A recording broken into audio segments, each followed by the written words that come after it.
तो guys season 2 की शुरुआत होती है गोजो के पास से, पर उससे पहले मैं आपको एक चीज क्लियर कर दूं कि जो सा सीजन 2 है ये 2 पार्ट्स में डिवाइडेड है। फर्स्ट पार्ट है गोजो का पास्ट आर्क, जिसमें हमें गोजो के काले कारनामों के बारे में पता लगेगा, और दूसरा है शिबुया इंसिडेंट आर्क, जो कि सीजन 1 के ही आगे की स्टोरी को कंटिन्यू करेगा।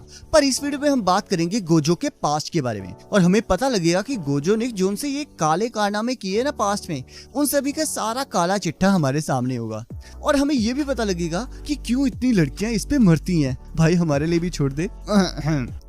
सॉरी। इस आंख में हमें पता चलेगा कि गोजो इतना ओवर पावर्ड कैसे है, और इस लोंडे के पास इतनी सारी पावर आई कैसे, और ऊपर से इसके और इसके लोंगोटिया यार, मतलब कि इसके और गेटो के बीच में दरार आई कैसे। तो देखते हैं कि आखिरकार कैसे ये दो दोस्त बने जानी दुश्मन। तो चलते हैं 2006 में, जहाँ हम देखते हैं मैं और आयोरी एक केस सॉल्व करने जाते हैं और वो वही कैद हो जाते हैं, और तब उन्हें बचाने के लिए गोजो, गेटो और शोको को भेजा जाता है। पर हम देखते हैं मैं और आयोरी बहुत सारी कोशिशों और कैलकुलेशन करके वहाँ से बाहर निकलने का रास्ता ढूंढ ही लेते हैं। और तब गोजो आयोरी से कहता है, तो देखो आयोरी, मैं तुम्हें आखिरकार बचाने आ ही गया, जिससे आयोरी गुस्सा हो जाती है, और तभी एक कर्स स्पिरिट उस पर हमला कर देती है। और हम देखते हैं गेटो अपनी कर्स स्पिरिट से उसे बचा लेता है, और तब आयोरी शोको के गले लगकर रोने लगती है। तब मैं उनसे वेल के बारे में पूछती है, जिसे सुनकर वो सभी सुन्न हो जाते हैं। अरे देवा, ये गड़बड़ है बाबा। और तब स्कूल में मासामिची पूछते हैं, तो मुझे बताओ, बिना सुपरविजन के किसका आइडिया था वहाँ जाने का? और तब वो दोनों गोजो की तरफ इशारा करते हैं। और तब थोड़ी देर बाद गोजो और गेटो बास्केटबॉल खेल रहे होते हैं, और तब गोजो कहता है, मैं तो अब लोगों को बचाते बचाते थक चुका हूँ। तब गेटो कहता है, jujutsu sorcerers non jujutsu sorcerers को बचाने के लिए ही एग्जिस्ट करते हैं। और तब गोजो उसका मजाक उड़ाने लगता है, जिससे गेटो को गुस्सा आ जाता है। और तभी मासामिची वहाँ आ जाते हैं और उन्हें एक नए मिशन के बारे में बताने लगते हैं। और तब मासामिची कहते हैं, मास्टर टेंगन के लिए एक स्टार प्लाज्मा वेसल मिली है, और तुम्हें उसे यहाँ लेकर आना होगा और उसे इरेज करना होगा। जैसे कि तुम लोग जानते ही हो कि मास्टर टेंगन की पावर पिलर ऑफ जुजुत्सु और जुजुत्सु स्कूल को बैरियर प्रोवाइड करती है, और उनके पास इमोर्टैलिटी की भी पावर है, पर वो फिर भी बूढ़े होते जा रहे हैं। तो अब एक टाइम के बाद उनकी पावर्स को एक कंपैटिबल बॉडी चाहिए होगी, जो कि एक स्टार प्लाज्मा वेसल होगी, और हर 500 सालों में मास्टर टेंगन को इसी तरह की स्टार प्लाज्मा वेसल के साथ मर्ज करना पड़ता है, ताकि वो न्यू स्टेट में जाकर ह्यूमैनिटी के दुश्मन ना बन जाएं। पर यहाँ 2 ग्रुप्स हैं जो ऐसा होना नहीं देना चाहते, और वो स्टार प्लाज्मा वेसल को टारगेट कर रहे हैं, जिसमें से पहला ग्रुप है क्याऊ ग्रुप, जो कि मास्टर टेंगन को दूसरी स्टेट में भेजकर जुजुत्सु वर्ल्ड को बदलना चाहते हैं, और इसमें सारे कर्स यूजर्स हैं। और दूसरा है स्टार रिलीजियस ग्रुप, जिसमें सारे नॉन जुजुत्सु सॉर्सरर्स हैं, जो कि मास्टर टेंगन को पूजते हैं, और वो नहीं चाहते कि वो किसी तरह की अपवित्र वेसल के साथ मर्ज करे। वैसे सच बताऊं, इसे सुनकर ना बाबुआओं वाली फीलिंग आ रही है। चलो। और तब हमारे दोनों हीरोज निकल पड़ते हैं उस हसीना को लेने, और यहाँ हम देखते हैं वो हसीना पहले से ही कुछ गुंडों के बीच फंस चुकी होती है, और यहाँ एंट्री होती है हमारे पहले हीरो गेटो की, जो कि उस हसीना को गिरते हुए बचा लेता है। और यहाँ गोजो क्यू ग्रुप के एक चौड़ में आए मेंबर की चटनी बना रहा होता है, और दूसरी तरफ हमें पता चलता है कि ये सारा कारनामा टोजी फुशिगुरो का होता है। और फन फैक्ट बताऊं आपकी जानकारी के लिए, ये हमारे खड़ूस मेगमी फुशिगुरो के बापूजी हैं,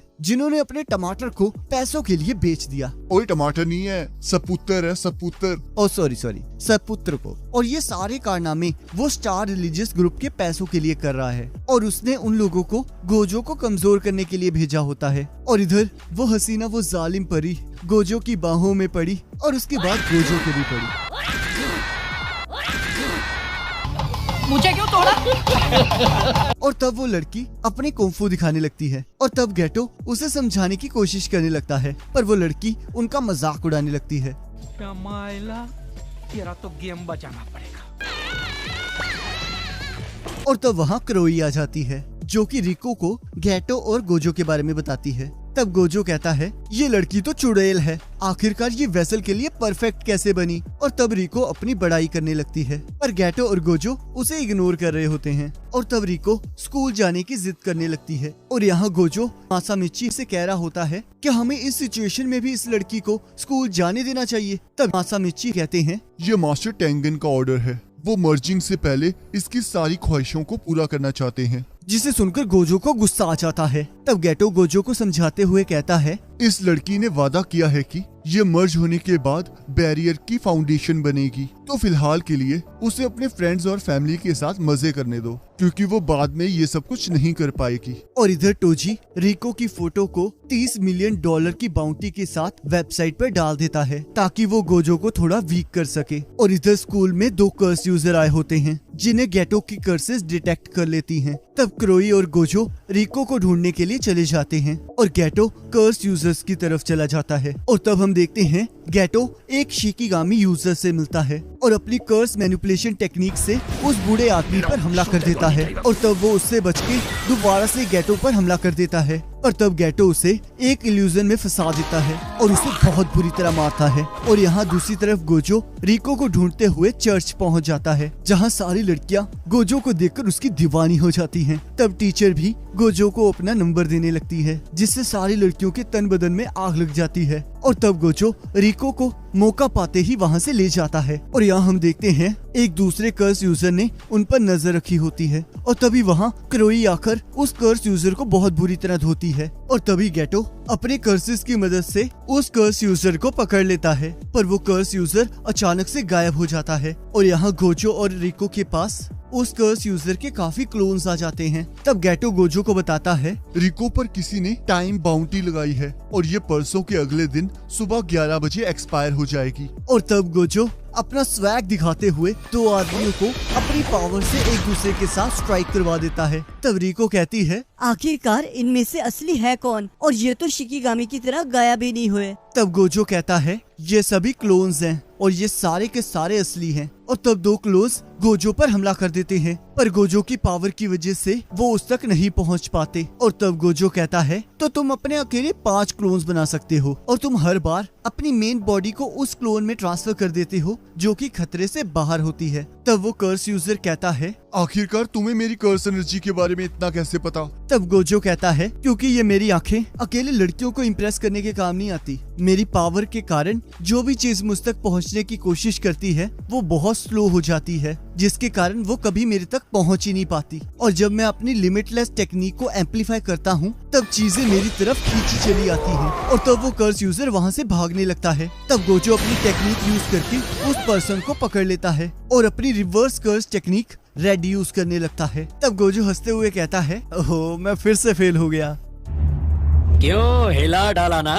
और तब रिको के फोन पर क्रोई के किडनैप होने वाली फोटो आती है और इधर हम देखते हैं क्रोई को बचाने के बाद वो सभी लोग बीच पर मजे कर रहे होते हैं। तब गैटो कहता है रिको की बाउंटी कल खत्म हो जाएगी, उसके बाद हम जुजुत्सु हाइव वापस चले जाएंगे। और तब हम देखते हैं ननामी और हाइबारा उनकी मदद करने के लिए वहाँ पहुँच जाते हैं। तब हाइबारा कहता है मुझे पूरा यकीन है कि हमारे सीनियर्स भी उस लड़की को बचाने के लिए अपनी पूरी ताकत लगा रहे होंगे और उनकी मेहनत तो हमें दिख ही रही है। और तब गैटो गोजो को कहता है हम जब से यहाँ आए हैं तुम तब से अपनी टेक्निक को यूज कर रहे हो, तो क्या तुम्हें अब थोड़ा आराम नहीं करना चाहिए? तब गोजो कहता है ये इतना भी थका देने वाला काम नहीं है और वैसे भी तुम तो यहाँ हो ही। और तब वो लोग पूरा दिन मजे करते हैं और अगले दिन जुजुत्सु हाई में पहुँच जाते हैं। तब गैटो कहता है अब हम जुजुत्सु टेक के बैरियर्स के अंदर हैं और यहाँ ये जगह हमारे लिए बहुत सुरक्षित है। पर तभी हम देखते हैं कि जैसे ही गोजो अपनी टेक्निक को ऑफ करता है टोजी अपनी तलवार को गोजो के शरीर के आर पार कर देता है। और तब टोजी हमें बताता है कि मैं पास्ट में एक बार गोजो फैमिली के एक लड़के से मिलने गया था जिसके पास 6 आइस और लिमिटलेस कर्स टेक्निक थी, और वो पहली और आखिरी बार था जब किसी ने मेरी प्रेजेंस को महसूस किया था, और इसी वजह से मैंने गोजो को थकाने के लिए ये सब कुछ किया। और तब हम देखते हैं गैटो अपनी कर्स स्पिरिट से टोजी को पकड़ लेता है और तब गोजो गैटो को रिका और क्रोई को वहाँ से ले जाने के लिए कहता है और कहता है मेरी चिंता मत करो, मैंने अपनी कर्स टेक्निक से अपने आप को बचा लिया है। और तब गैटो उन उन दोनों को लेकर वहाँ से चला जाता है। और तब यहाँ टोजी और गोजो में लड़ाई शुरू हो जाती है। तब गोजो सोचता है इसके पास तो कोई कर्स एनर्जी भी नहीं है, पर हेवनली पैक्ट के कारण इसके पास सुपर ह्यूमन स्ट्रेंथ है। और तब गोजो अपनी पावर से टोजी को दूर फेंक देता है। और टोजी के पास कोई कर्स एनर्जी ना होने के कारण गोजो उसे सेंस नहीं कर पा रहा होता। और तब गोजो अपनी लिमिटलेस टेक्निक ब्लू से अपने आसपास की सारी चीजों को उड़ा देता है। और तभी गोजो के पास बहुत सारे फ्लाई हेड्स आ जाते हैं। और तभी टोजी गोजो पर अपनी तलवार से हमला करके उसे बीच में से काट देता है। और हम देखते हैं गोजो बुरी तरह कट चुका होता है और उसके शरीर से बहुत ज्यादा खून निकलने के कारण उसकी मौत हो जाती है। और तब यहाँ गेटो क्रोई को पीछे छोड़ते हुए रिको को टॉम्स ऑफ स्टार के हॉल में ले जाता है। तब गेटो कहता है अगर तुम यहाँ से नीचे उतरोगी तो तुम एक और बैरियर के अंदर पहुँच जाओगी और उसके अंदर केवल इनवाइट किए हुए पर्सन ही जा सकते हैं। और तब तुम्हें मास्टर टेंगन के साथ मर्ज करना होगा। पर तुम्हारे पास एक दूसरा रास्ता भी है कि तुम क्रोई के साथ वापस चली जाओ और अपनी जिंदगी आराम से जियो। जब गोजो और मुझे ये मिशन मिला था तब हमने डिसाइड कर लिया था कि अगर तुम मर्ज नहीं होना चाहोगी तो भी हम तुम्हारी प्रोटेक्शन करेंगे। तो बताओ तुम क्या चूज करना चाहती हो? और तब रिको रोते हुए सबके साथ बाहर दुनिया में रहना चूज करती है। और तभी हम देखते हैं टोजी अपनी बंदूक की गोली को रिको के सिर के आर पार कर देता है, जिससे उसकी मौत हो जाती है। तब गेटो कहता है आखिरकार तुम अंदर कैसे आए? तब टोजी कहता है अगर तुम ये जानना चाहते हो कि गोजो का क्या हुआ है तो मैं तुम्हें बता दूं, मैंने उसे मार डाला है। जिसे सुनते ही गेटो को गुस्सा आ जाता है और वो अपनी कर्स स्पिरिट से टोजी पर हमला कर देता है। और तब हम देखते हैं टोजी गेटो के हमले से बच जाता है। तब गेटो पूछता है कि आखिरकार तुम यहाँ तक पहुँचे कैसे? तब टोजी कहता है मेरे पास कोई कर्स एनर्जी नहीं है, मतलब कि मैं एक इनविजिबल मैन हूँ, तो मुझे कोई भी जुजुत्सु सॉर्सर नहीं पकड़ सकता। और मेरे हेवनली रिस्ट्रिक्शन के कारण मैं जुजुत्सु हाइक के बैरियर्स को भी आराम से पार कर सकता हूँ। और रही बात गोजो को मारने की, तो उसे मैंने एक कर्स टूल से मारा है जो कि किसी भी कर्स टेक्निक को कुछ टाइम के लिए ब्लॉक कर सकता है। और इस कर्स टूल को मैं एक कर्स स्पिरिट की मदद से यहाँ लाया हूँ, जिसे मैंने छोटा करके अपनी बॉडी के अंदर छुपा लिया था। और तब गेटो पूछता है तो फिर उस लड़की का क्या हुआ जिसे तुम रास्ते में मिले थे? तब टोजी कहता है उसे मारने का मेरा कोई मोटिव नहीं था, तो अगर वो लकी हुई तो वो अभी जिंदा होगी। और तब गेटो फिर से अपनी कर्स स्पिरिट से टोजी पर हमला कर देता है, पर हम देखते हैं टोजी उसे हरा देता है। और तब गेटो टोजी की कर्स स्पिरिट को एब्जॉर्ब करते हुए कहता है मेरी टेक्निक का नाम कर्स मैनिपुलेशन टेक्निक है और मैं इसकी मदद से कर्सिस को एब्जॉर्ब करके कंट्रोल कर सकता हूँ। पर हम देखते हैं टोजी गेटो पर अपनी तलवार से हमला करता है और वो लोग नीचे गिर जाते हैं। तब टोजी हंसते हुए कहता है मुझे यकीन नहीं हो रहा कि मेरे जैसे बिना कर्स एनर्जी के यूजर से तुम सभी इतनी आसानी से हार गए। और तब हम देखते हैं टोजी रिको की बॉडी को स्टार रिलीजियस ग्रुप के हेड के पास ले जाता है, जहां उनका बॉस उसे पैसे देने की बात करता है और कहता है स्टार रिलीजियस ग्रुप हमेशा से मास्टर टेंगन की पूजा करता आया है और पहले भी जुजुत्सु सॉर्सर्स और नॉन जुजुत्सु सॉर्सर्स के बीच नहीं बनती थी, जिसकी वजह से आज का स्टार रिलीजियस ग्रुप बना है। और इस बार इतिहास में पहली बार एक पाप हुआ है। हमारे मास्टर टेंगन एक इम्प्योरिटी के साथ मर्ज होने वाले थे और अगर हमने इसे ना रोका होता तो हम अपने फॉलोअर्स को क्या जवाब देते, पर अब हमारे पास वो है जो हमारे हाथों से खोने वाला था। और तब वो रिका की बॉडी को लेकर वहाँ से चला जाता है। और तब हम देखते हैं टोजी जब वापस जाने लगता है तब उसे रास्ते में गोजो दिखाई देता है, जिसे देखकर वो पूरी तरह शॉक हो जाता है। तब गोजो कहता है जब तुमने मुझ पर हमला किया था तब मैंने अपनी पूरी एनर्जी को रिवर्स कर्स टेक्निक में लगा दिया था, जिसकी वजह से मैं अपने आप को बचा पाया, पर आज से पहले मैं इसे कभी इस्तेमाल नहीं कर पाया था। पर देखो मैंने मौत के करीब पहुंचते ही इस पर महारत हासिल कर ली और अब तुम इसलिए हारोगे क्योंकि तुमने उस टाइम मेरे सिर पर हमला नहीं किया था। और तब टोजी गोजो पर हमला कर देता है, पर तब गोजो उसे बड़े आसानी से डॉज करके उस पे कर्स एनर्जी रिवर्सल रेड से हमला करता है। तब टोजी बहुत दूर जाकर गिरता है। तब टोजी गोजो को देखकर सोचता है ये तो मॉन्स्टर बन चुका है और अब ये लिमिटलेस टेक्निक की सारी एप्लीकेशन को यूज करने लगा है, जिसमें से पहली है ये किसी भी चीज को अपने पास आने से रोक सकता है और दूसरी है limitless curse technique amplification blue और तीसरी है रिवर्स कर्स टेक्निक रेड। और अच्छी बात तो ये है कि मैं इन तीनों चीजों को बड़े आसानी से संभाल सकता हूँ। और तभी टोजी फिर से गोजो पर हमला कर देता है, पर गोजो उसके हमले को बड़े आसानी से डॉज करते हुए सोचता है, रिको मुझे माफ कर देना कि मैं तुम्हारे लिए गुस्सा नहीं हूँ, पर मैं क्या करूँ, मुझे इस टाइम ये दुनिया बहुत अच्छी लग रही है। जुजुत्सु की दुनिया में जब कोई टेक्निक किसी को पास ऑन होती है तब उसकी एक ही एडवांटेज होती है कि उसे यूज कैसे करना है उसके बारे में पहले ही बताया गया होता है, और यही इसकी डिसएडवांटेज है क्योंकि ये इंफॉर्मेशन कभी भी लीक हो सकती है। और तुम्हें देखकर ऐसा लग रहा है जैसे कि तुम ज़ेनिन क्लैन से हो और इसी वजह से तुम्हें मेरी टेक्निक के बारे में इतना कुछ पता है, पर एक ऐसी टेक्निक है जो गोजो क्लैन के कुछ ही लोगों को पता है। और तब गोजो रेड और ब्लू टेक्निक को मिलाकर इमेजिनरी टेक्निक पर्पल बनाता है और उसे टोजी पर फायर कर देता है। और तब टोजी सोचता है, मैंने आज से पहले कोई भी काम फ्री नहीं किया, पर मैंने ये लड़ाई इसलिए लड़ी क्योंकि मेरे सामने लिमिटलेस टेक्निक का नया मालिक खड़ा था जो कि इस टाइम सबसे पावरफुल जुजुत्सु सॉर्सर बन चुका है। और अगर मैं इसे हरा देता तब मैं उस ज़ेनिन क्लैन को दिखा सकता था कि उसने मुझे रिजेक्ट करके कितनी बड़ी गलती की है। पर जब मैंने वो पाने की कोशिश की जो मैं नहीं पा सकता था, मैं तभी हार गया था।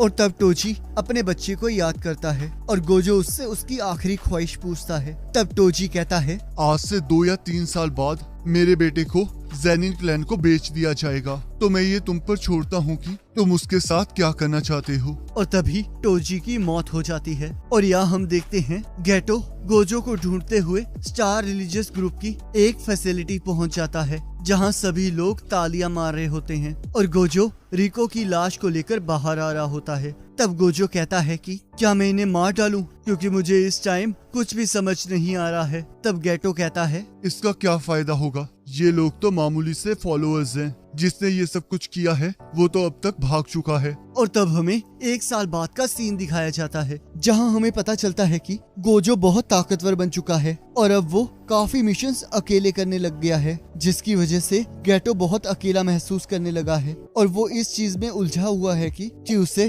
जुजुत्सु सॉर्सर के तौर पर नॉन जुजुत्सु सॉर्सर्स की मदद करनी चाहिए या नहीं। पर वो फिर भी जुजुत्सु सॉर्सर होने की सारी ड्यूटीज को निभा रहा होता है, पर वो अभी तक रिको के साथ हुए हादसे को नहीं भुला पा रहा होता। तब यहाँ गेटो अपने जूनियर हायबारा से पूछता है कि क्या तुम्हें लगता है कि तुम जुजुत्सु सॉर्सर के तौर पर रह सकते हो? क्या तुम्हें ये मुश्किल नहीं लग रहा है? तब हायबारा कहता है, मैंने कभी इतना डीपली नहीं सोचा, पर मुझे लगता है ऐसी कोई तो चीज है जिसमें मैं अपना फुल कंट्रीब्यूशन दे सकता हूँ। और तभी हम देखते हैं कि स्पेशल ग्रेड सॉर्सर युकी सुकुमो वहाँ आ जाती है। तब गेटो कहता है, तुम तो वही लड़की हो ना जो कि कभी भी कोई मिशन नहीं लेती है। तब युकी कहती है, ये इसलिए है क्योंकि मेरी और जुजुत्सु हाई की कभी नहीं बनी। जुजुत्सु हाई हमेशा बीमारी के सिम्टम से लड़ता है और मैं तो इसकी जड़ें ही उखाड़ देना चाहती हूँ, तो इसीलिए मैं दुनिया से कर्स को पूरी तरह खत्म कर देना चाहती हूँ। और इसे करने के 2 तरीके हैं। जैसे कि हम लोग जानते ही हैं कि